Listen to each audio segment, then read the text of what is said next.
Paramashivoham Om Nityananda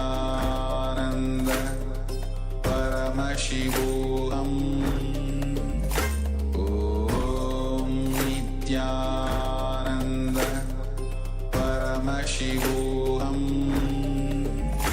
Om Nityananda Paramashivoham Om Nityananda Paramashivoham Om Nityananda Paramashivoham Om Nityananda Paramashivoham Om Nitya. Yes, Nityanandam. After this beautiful darshan, let us now do the first thing that we should always do after we receive the initiation from the Supreme Pontiff of Hinduism, and that is manifesting the Shaktis of Paramashiva.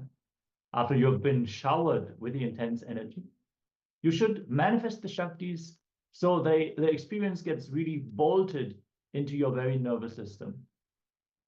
So today we are manifesting a unique combination of powers. We are manifesting the power of blindfold reading paired with the power of the breath dimension. Breath is the power of emotions and artistic expression. So in this power manifestation, we are going to scan or picture through our third eye and then draw whatever has been revealed in our inner space. So not only do we manifest the power of blindfold reading, for which you're going to require a blindfold of any sort, can be a cloth of any kind. It should just be opaque enough so that no light falls into your eyes. We're going to project a picture on screen and then request you to read it. So everyone, please settle down as you're getting ready for this power manifestation.